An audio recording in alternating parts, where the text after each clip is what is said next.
Welcome back, everybody, for the fall semester of our seminar.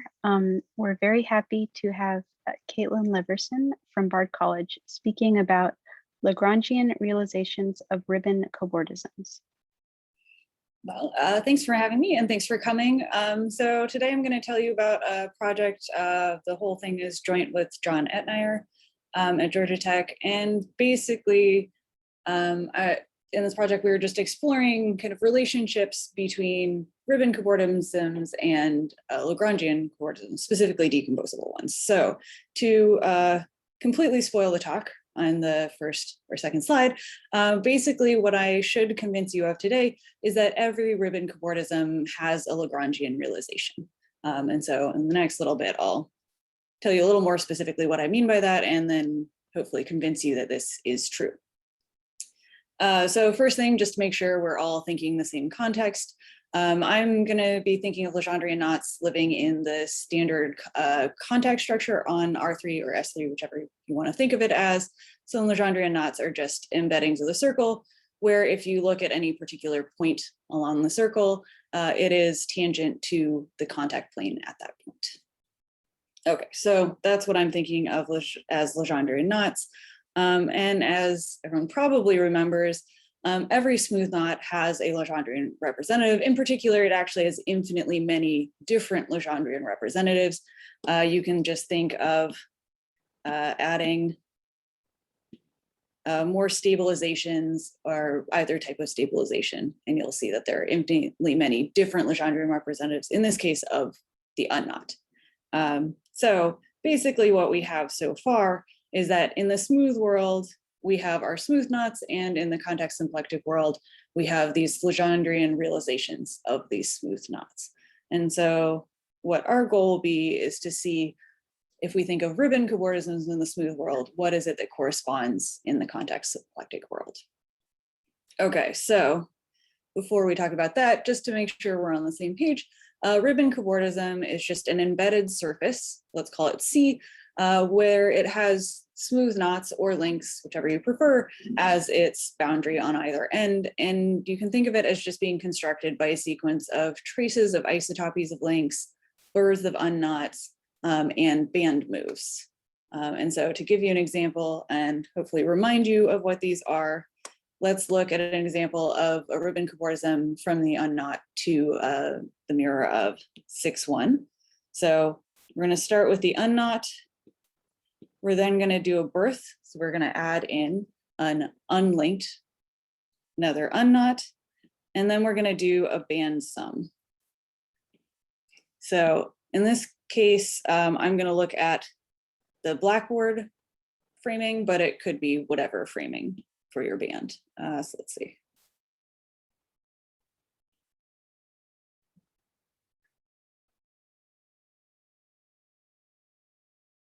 Okay, so if we do this band sum with the blackboard framing, we will get mirror of 6-1, and it looks something like this.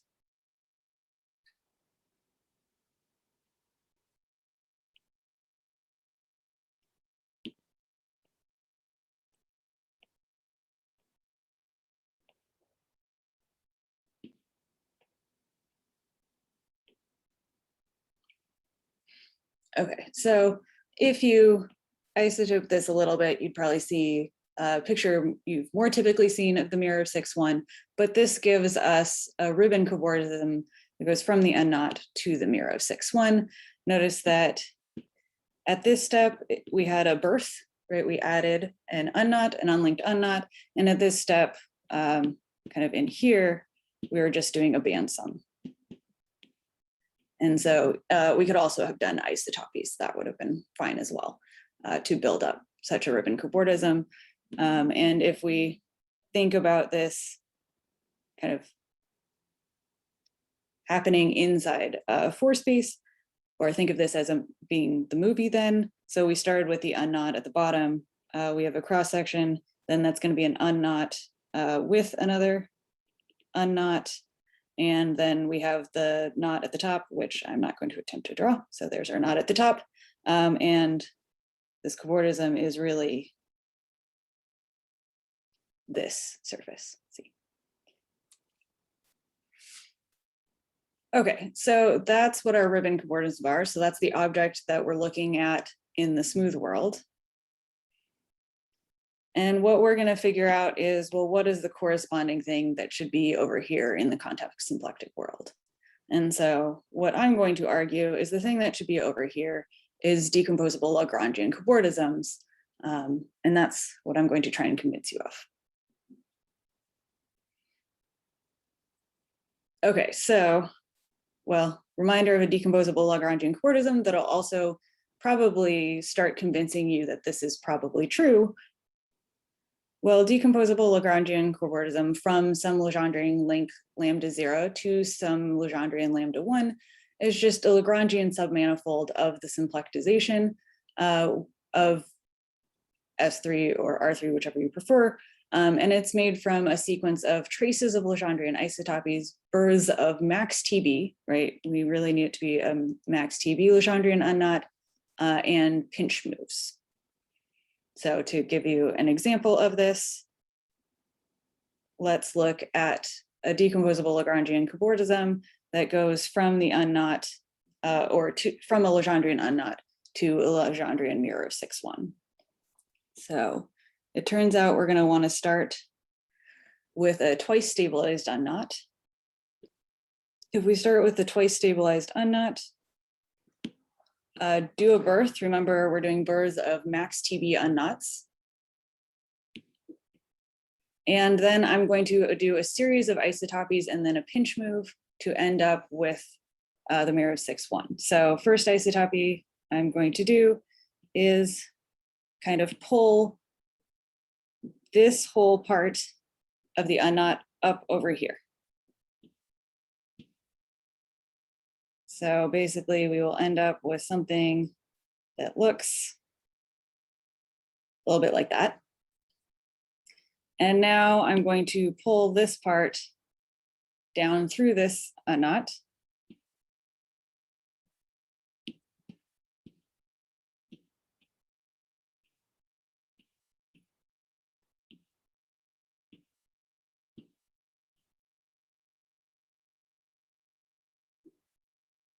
And so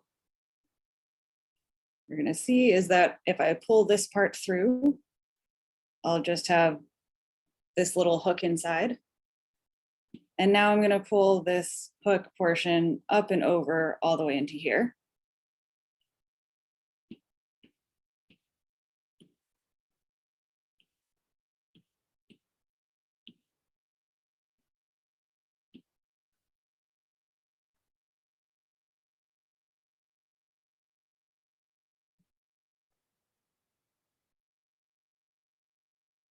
There's still just an isotopy that we're doing at this point. And now that I have it all the way over here, I'm going to push it down here, and then we're going to end up doing a pinch move.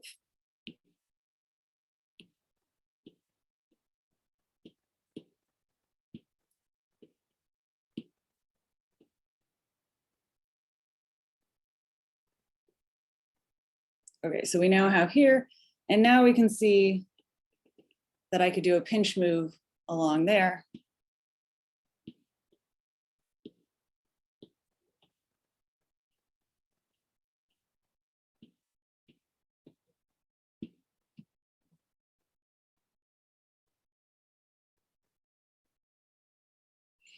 And it turns out that this is a Legendrian realization of the mirror of 6-1.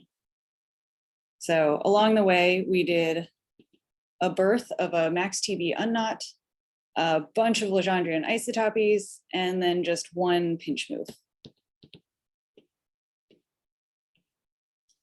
And that builds up a decomposable Lagrangian cobordism from the twice stabilized unknot to a Legendrian realization. It turns out the max TB one of the mirror of 6-1. And so if we again think of this happening inside the symplectization, we started with the unknot, or our twice stabilized unknot. We had a birth.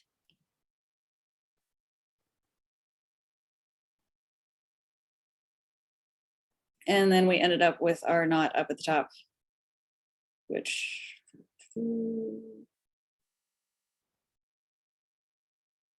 this was a bad idea to even attempt to draw it. Anyway. And that gives our, and I guess think of this as the T direction in our symplectization. This gave us a decomposable Lagrangian Cobordism, now living inside the symplectization of S3.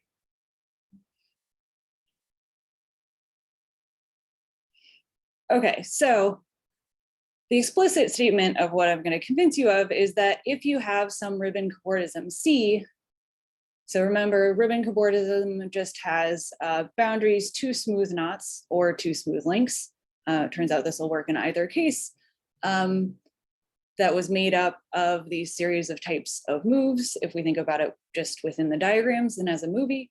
And what I'm going to convince you of is that we have Legendrian representatives of each of the links at either end, and where it's possible to have isotoped that smooth ribbon cobordism into a decomposable Lagrangian cobordism that goes from Legendrian realization of the bottom knot to Legendrian realization of the bottom, or of the top knot or link, whichever it is.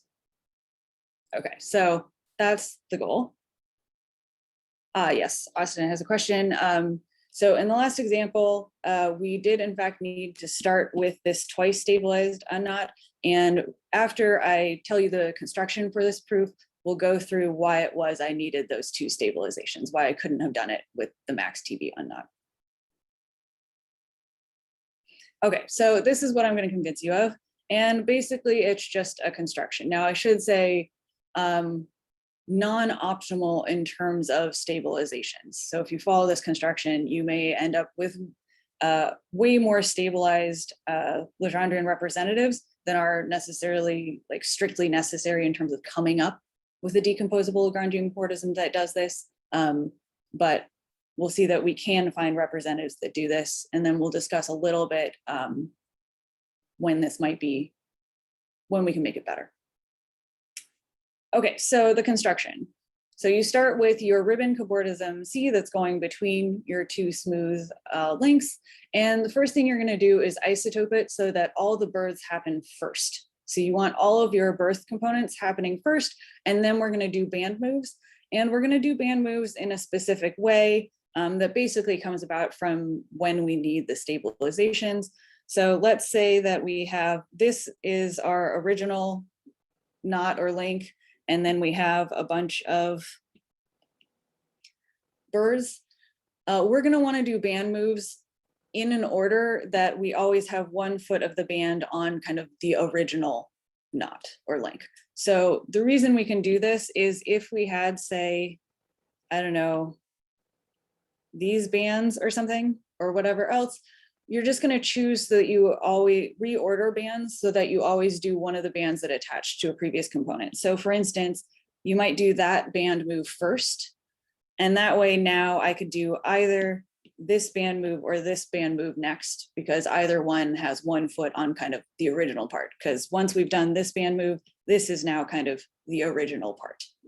And we're going to do it in that order so that exactly because we only have control of stabilizations on that original part, right? These in the Lagrangian symplectic world, right? These births are going to be max TB unknots. They will not have stabilizations. The only place we have control over stabilizations is on that original representative of the knot. So hopefully this will be a little bit clearer later, but it turns out you can reorder the band moves in your smooth ribbon cobordism to always assume that as you do the bands, you do them in an order that at least 1 foot is on the kind of original part. Okay, so we've isotoped our smooth cobordism so that now it kind of looks in this specific way. And what we're going to do is just kind of match things up.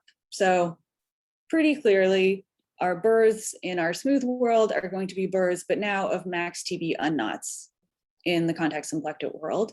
Isotopies are going to be Legendrian isotopies, but what we'll notice is that sometimes we are going to need stabilizations to be able to Legendrian realize those isotopies. So this is a place where some stabilizations may have become necessary. And then band moves Well, band moves are very similar to pinch moves, but they are really just Legendrian isotopies with pinch moves. And exactly because of these Legendrian isotopies, this is another place where we may find that we needed some stabilizations to be able to realize this in the decomposable Lagrangian Cobordism.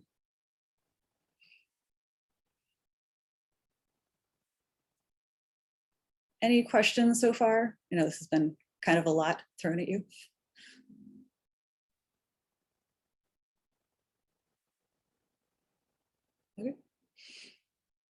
Okay, so let's go through an example to kind of see how this construction actually works.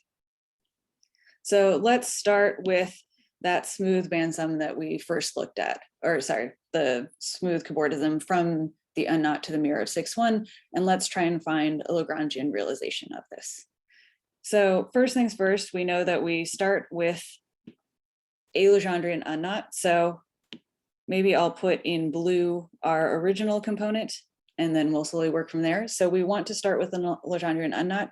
Well, our first hope is that we can do it with the max TB one, that we don't need any stabilizations. So let's just start with that.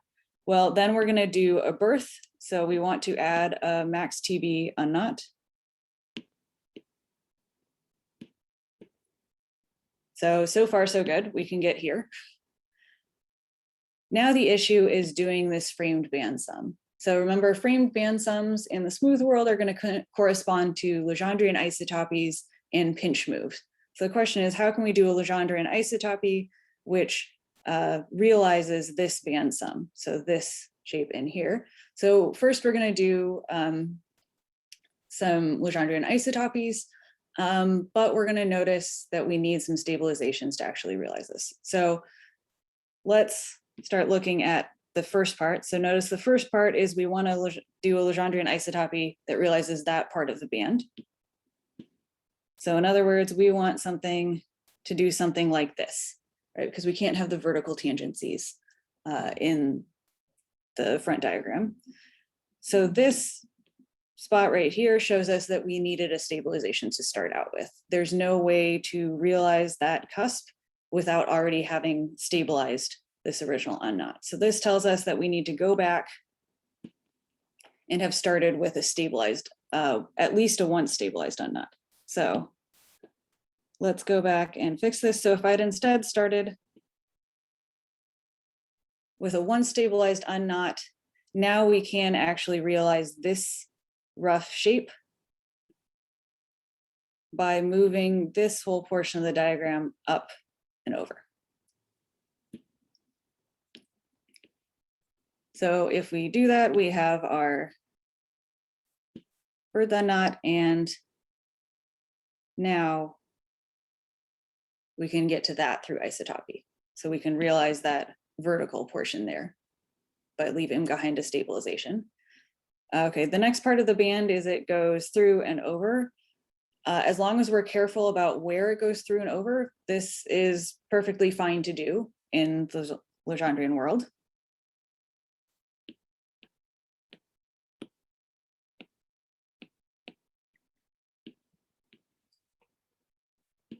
So notice that this band goes under here, but that's exactly what we would expect from the front diagram here.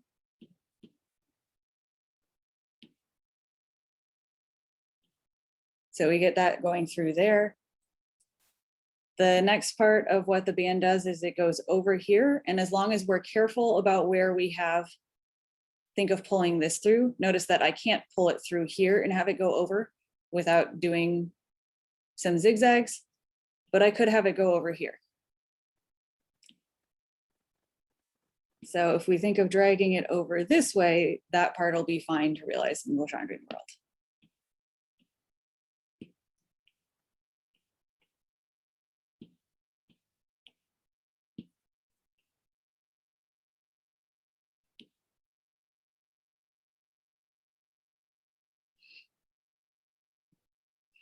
Okay, next part of the band says it goes under right there. Well, if it's going under, it can't go that direction because that would be over. So we want to pull it through this way.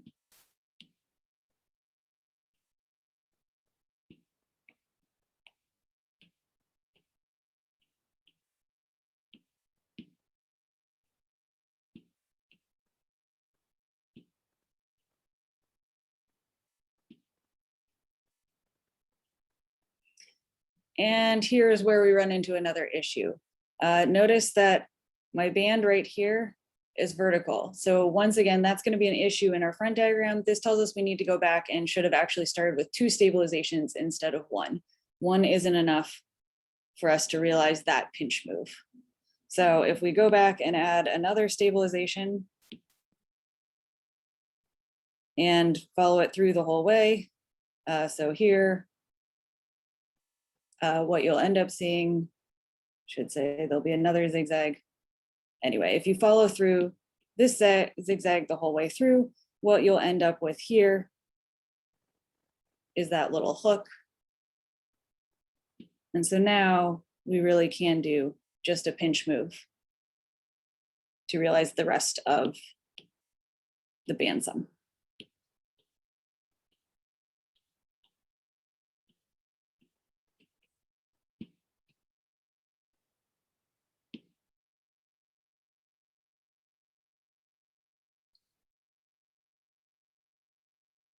So basically the places where we ran into needing stabilizations were places where the band was vertical, because we couldn't Legendrian realize those without having stabilizations, or at least not without a different framing on the band. So if the band had a twist in it, you might be able to realize that without stabilizations. But when the band isn't twisted at those verticals, you can't realize them in the Legendrian world without having stabilizations. Now, it turns out more generally, a time you might find you need stabilizations is if you have a crossing that doesn't match up with what we need in the front diagram. So for instance, if you had a band going under,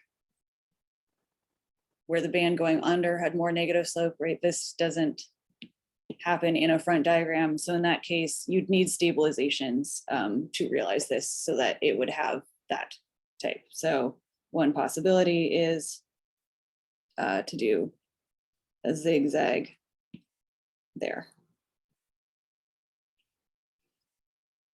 So you might need stabilizations to realize crossings as well. Now in this case, I was always able to kind of finagle where I did the crossings to get the crossings I wanted.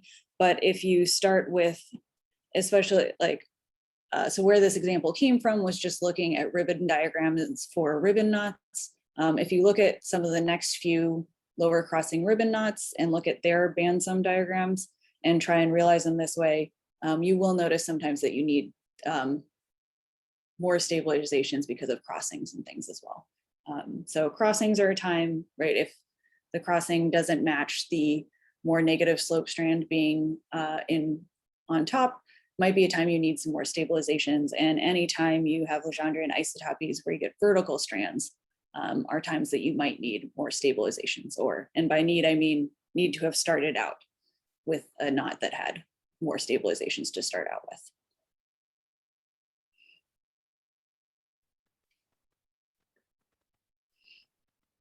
Can I ask a question, Caitlin? Yep. So this tells you that if you choose this band, you need to stabilize. But a priori, you might find a different diagram where you have a band with twists that serve your purpose. Yep. Yeah, so this construction is not at all unique. All it's saying is that it will give you a way to find some realizations of the Legendrian links where you can get decomposable Lagrangian Cobordism that's isotopic to that original ribbon Cobordism. It is very possible this is non-minimal in terms of stabilizations. In fact, it turns out this one is, this is the max TB mirror of 6.1, but more generally, if we'd made different choices about which particular diagram of the band sum or where exactly I thought of this band as going, I could have needed more stabilizations to start out with and could have ended up with stabilizations up here as well. Yeah.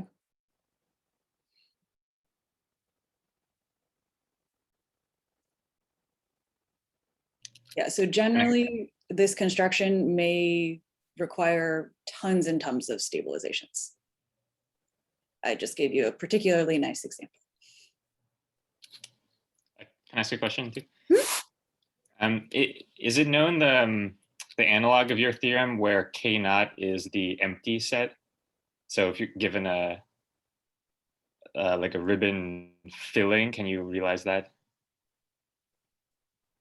I mean, that'd be essentially the same as this example, since then you could write down a ribbon cobordism from the unknot to that knot.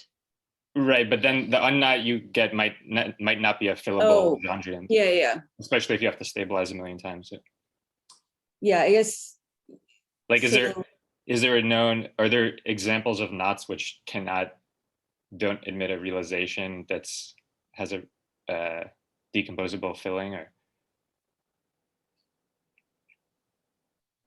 I guess, I mean, this is an example because mirror 6-1 is fillable, but there's no way to have, I'll talk about some obstructions for how you'd know you couldn't have just the max TB unknot here.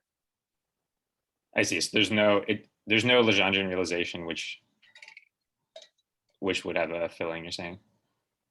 No. I see.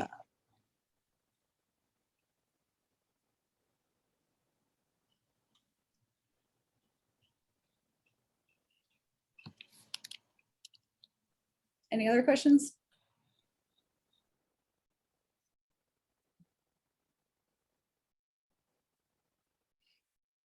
Okay, so to answer partially answer some of these questions, maybe one of the first ones, right, that Marco brought up is, well, what's the smallest number of stabilizations necessary? Because this construction doesn't necessarily give us a kind of smallest number of stabilizations decomposable ribbon cobordism.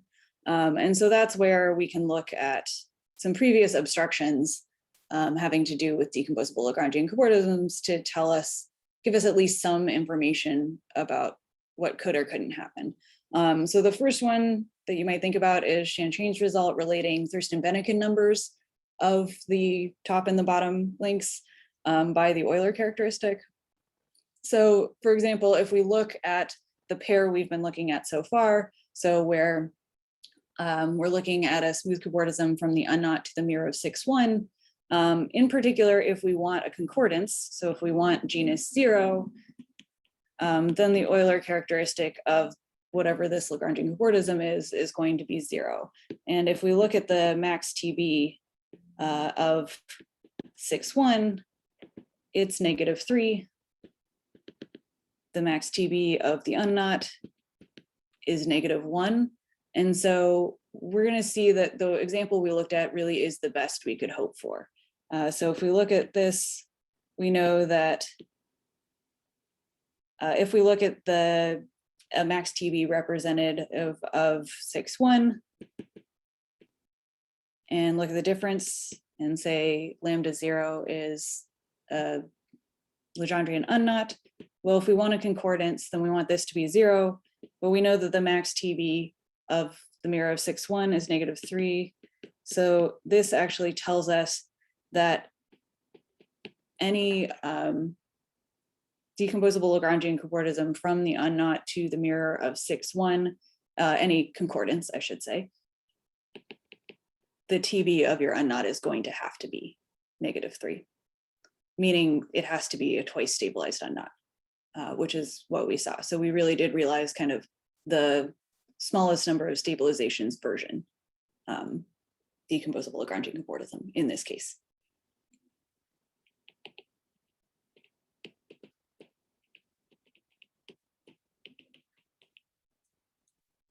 So in general, this gives us some obstructions for what number of stabilizations is the best you could hope for. Another obstruction that can give us information about whether or not to expect kind of the best you could hope for is by looking at the Lawson variant. One version is from Baldwin, Lib, and Wong.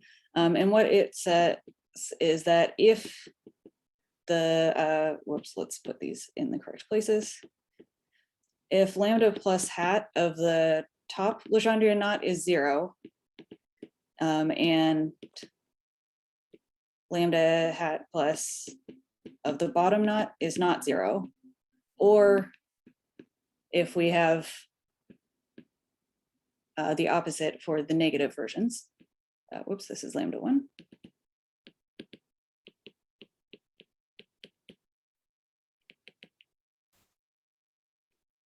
So if you have one of these situations where the bottom of the plus or minus version is non-zero, but the top of that same version is 0, then there is not a decomposable Lagrangian cobordism from one to the other.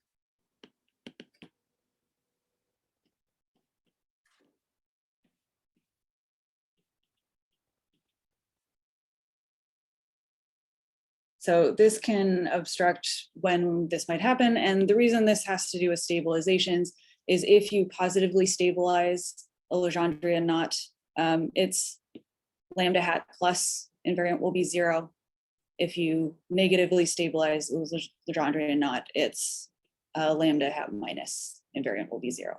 So this is telling us something about depending on knots, the possibilities of having decomposable Lagrangian cobordisms from positively or negatively stabilized versions of them to other knots, depending on what their corresponding invariants are.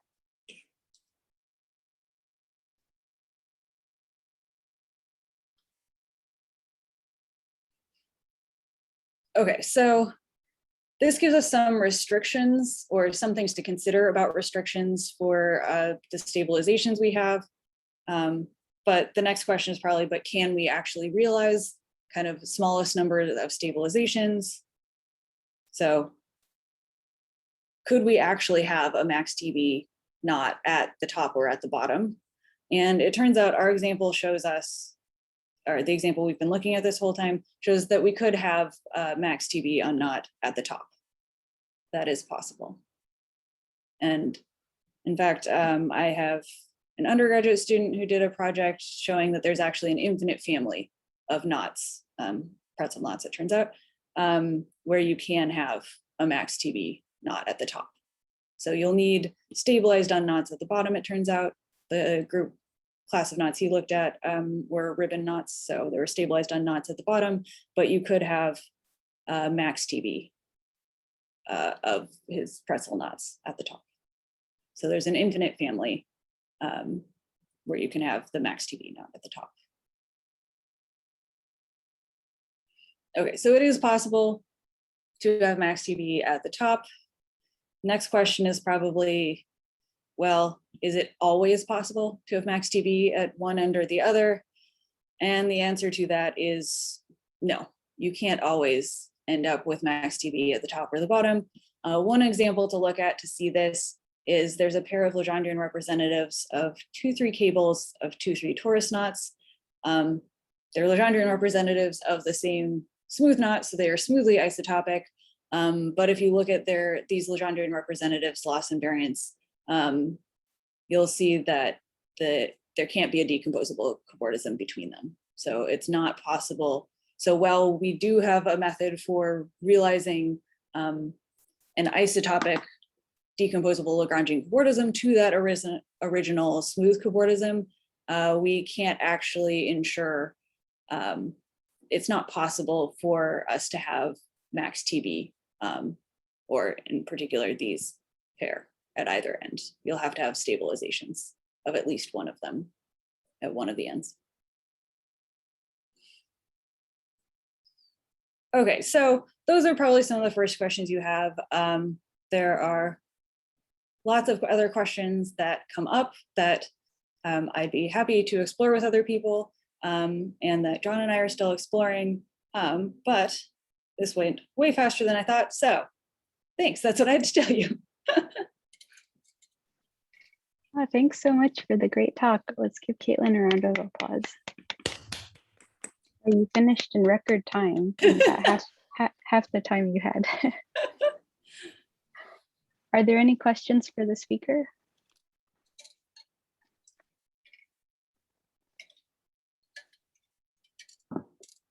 Yeah, can you say a little bit more about what the part at the end about this realizing things, not realizing things with max TB bounds? Mm-hmm. Yeah, so basically, so we have lots of examples of the kind of early low crossing ribbon knots that we have played around with a ton, and they're smoothly ribbon knots. So there is we have band presentations for them. We know that there is a smooth cobordism from the unknot to that knot. We have not been successful for some of them in finding ways to Legendrian realize them where you actually start with the lowest possible number of stabilizations on that unknot that you would hope for from the TB bounds. And so that got us thinking, so maybe that doesn't happen all the time. Maybe you can't actually always realize that. And so we haven't proven whether or not you can do that for those particular examples. But other than, you know, exhausting ourselves trying to draw them, which is not a proof.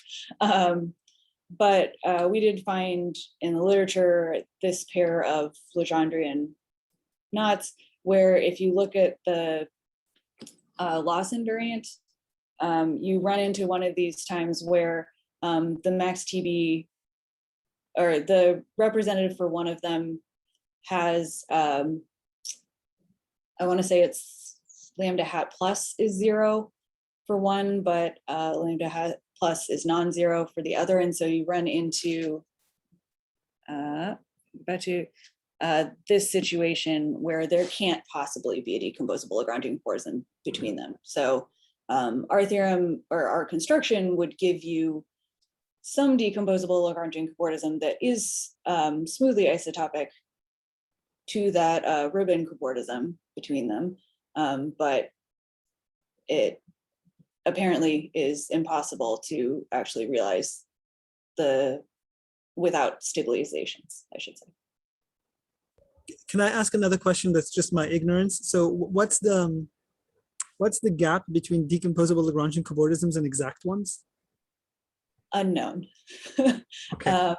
I think you could find people who would argue that they're likely the same, or would conjecture that they are not the same, and no one knows at this point. Yeah. Basically, you're saying these are the ones we can construct, and maybe there's other ones and we just don't have a clue. Okay, Yeah. thank you.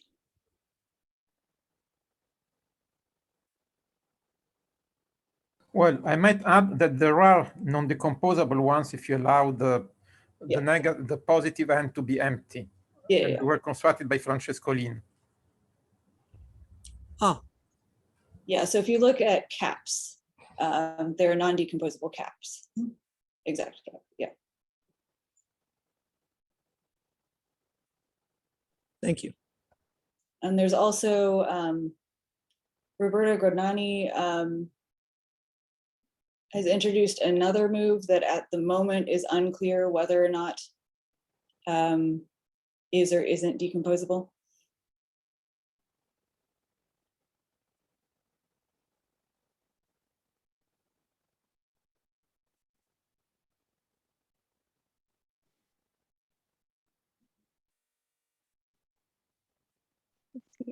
Maybe I could ask a question.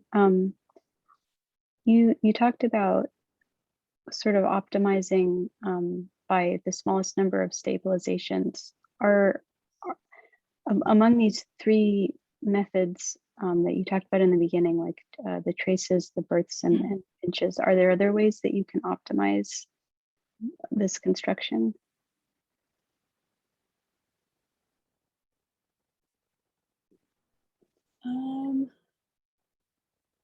I think stabilizations were the obvious one, just in terms of, in the Legendrian symplectic world, is that being something that we generally would prefer to have things with max TB.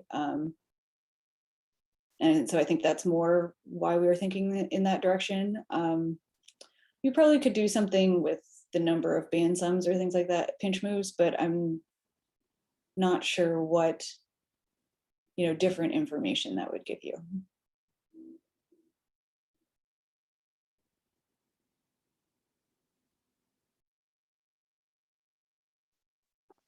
Are there further questions for the speaker?